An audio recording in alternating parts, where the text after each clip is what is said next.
اسرائیل اور NDS مل کر ہمارے خلاف نہ صرف میڈیا میں بلکہ پاکستان کے امن و امان سے بھی کھیلنا چاہتا ہے، اور اس لیے میں نے 40 سال کا جو لال حویلی میں 13 اگست کا جلسہ اور آتش بازی دونوں کو منسوخ کرنے کا اعلان کرتا ہوں۔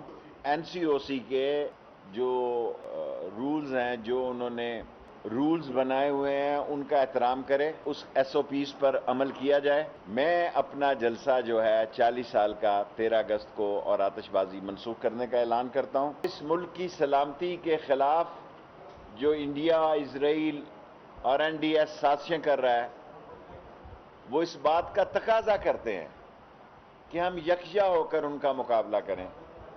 بد نصیبی ہے اس ملک کی کہ اپوزیشن کو سمجھ ہی نہیں آ رہی کہ ملک کے اندر انٹرنیشنل اس ریجن میں کیا حالات آئندہ 6 مہینوں میں پیش ہونے جا رہے ہیں۔